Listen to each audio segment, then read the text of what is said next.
Hier befinden wir uns am CNC-Arbeitsplatz. Wir haben hier halt einen kleinen, fahrbaren Schreibtisch.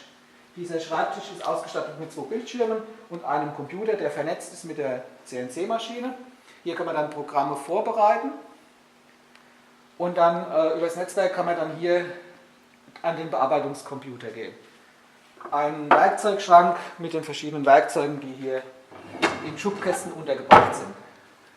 Hinten sehen wir dann den Schaltschrank von der CNC.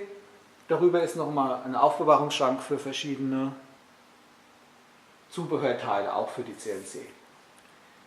Hier ist nochmal eine Schutzwand mit Durchblick zur CNC-Maschine.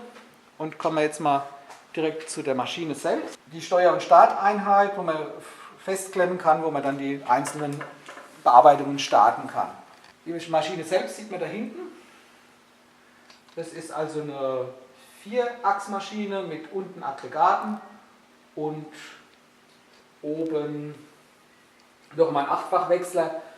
Und so kann man also auch schräge Bearbeitungen ausführen. Gespannt dann die Teile, die zu bearbeiten sind, mit diesen Spannzylindern, also mit diesen Spannauflagen, Tischauflagen. Die sind mit Gummi beschichtet, sodass es nicht rutscht und haben dann außenrum Dichtungen und werden mit Vakuum werden dann die Platten angesaugt. Und zur Schonung werden die dann immer wieder bei Nichtbenutzung mit einer Platte abgedeckt.